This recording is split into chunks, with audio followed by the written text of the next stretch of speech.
ये आज हमारे फार्म पे RIR के चूजे आए हैं गजरिया से। तो एक कड़कनाथ के बाद एक नया अध्याय शुरू कर रहे हैं। और हमारा मानना है कि दिक्कत ये है कि जो सही इन्फॉर्मेशन है वो कोई देता नहीं है कि क्या फीड कॉस्ट है, क्या अंडे जो होते हैं क्या कॉस्ट होने चाहिए। और इस कारण क्या है, किसान जो भी होता है वो कहीं ना कहीं, देखिए ब्रीडिंग एक अलग बात है कि आप क्या किस कॉस्ट में बच्चे बड़े कर लेते हैं, लेकिन एक बात सबसे इम्पोर्टेंट बात है वो होता है आप कितने में आप अंडे बेच लेते हैं।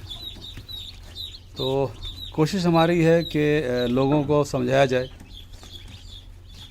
कि सच में देसी ब्रीड जो मुर्गियों की होती है वो कौन सी होती है, क्या उनकी कॉस्ट होती है। और हमने गौर किया, देखिए हम लोग इस समय कड़कनाथ का अंडा बेच रहे हैं, करीब 30 रुपये का अंडा बेचते हैं कड़कनाथ का, और RIR का अंडा बेचते हैं हम लोग करीब 15 से 18 रुपये का, सीज़न के ऊपर डिपेंड करता है।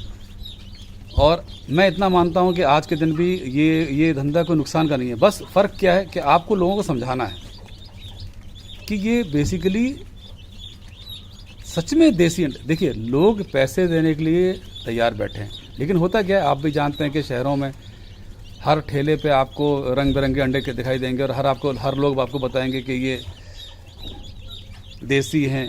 असल में देसी कहीं नहीं होते हैं। आप बड़ी सिंपल से कॉस्ट निकालिए, आप लोगों को समझाइए, जो किसान भाई हमारे साथ काम कर रहे हैं, जिस तरह का काम कर रहे हैं, आप समझाइए कि आप बताइए कि अगर आप 7 रुपये का 6 रुपये का अंडा आपको सफ़ेद मिल रहा है तो इनकी कॉस्ट तो वैसे भी 3 गुना बढ़ती है।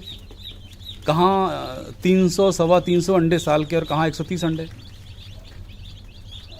तो एक अवेयरनेस बहुत ज़रूरी है और अवेयरनेस के साथ लोगों को समझाना बहुत ज़रूरी है। और अगर आप इस काम करेंगे, मुझे नहीं लगता कि कहीं ना कहीं आपको कहीं भी नुकसान होगा। मैं आपको अपडेट करता रहूँगा कि जो भी मेरे फार्म पे आगे चलता रहेगा।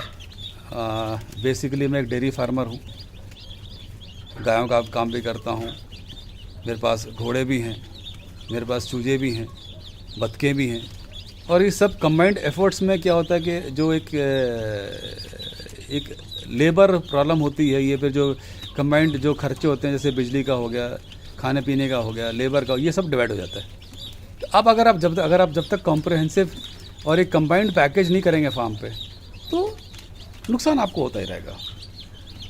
आप गौर करें कि हम लोग के जो शुरू किया तो हमारे पास करीब 1800 के आसपास कस्टमर है लखनऊ में। तो हम उन्हीं को अब यहाँ पर हमें बुलाते हैं, उनसे पिकनिक कराते हैं, उन्हें दिखाते हैं कि कैसे मुर्गे होते हैं, कैसे मुर्गियाँ होते हैं, क्या क्या है। तो बच्चे बड़े इंटरेस्ट होता है तो वो आगे खाते पीते भी हैं। अंडे यहीं खिलवाते हैं उनको, फ्रेश उनको। इसके अलावा इसी तरह से हम गायों का करते हैं, सब कुछ दिखाते हैं गाय कैसी होती है। तो एक फार्मिंग का मकसद ये है कि अगर आप कॉम्प्रहेंसिव फार्मिंग नहीं करेंगे, एक लोगों को जैसे जहाँ पर आपका मुर्गे का इस्तेमाल भी हो रहा है, अंडों का इस्तेमाल भी हो रहा है, बतखों का अंडों का भी इस्तेमाल हो रहा है, दूध का भी इस्तेमाल हो रहा है, घी का भी इस्तेमाल हो रहा है, तब तक आप प्रॉफिट भी नहीं आ सकते हैं। और मैं इस बात का गर्व महसूस करता हूँ कि आज यूपी में जितने लोग बताते हैं कि हमने फार्म बंद कर दिया, हमें नुकसान हुआ, बिल्कुल नुकसान हुआ होगा। आज के दिन में अगर आप मास प्रोडक्शन में और उसमें आते हैं, अगर आप बाहर से सीधे दुकानों में बेच रहे हैं, तो आप कभी भी किसी तरीके से मुनाफा कमा नहीं सकते।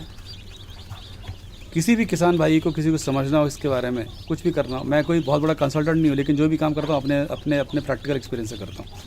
इस समय चूजे आ रहे हैं, सबको कैल्शियम का पानी दिया जा रहा है और ये शुरुआत हुई है। आज हमने 700 चूजे मंगाए हैं और मैं आपको अपडेट करता रहूँगा।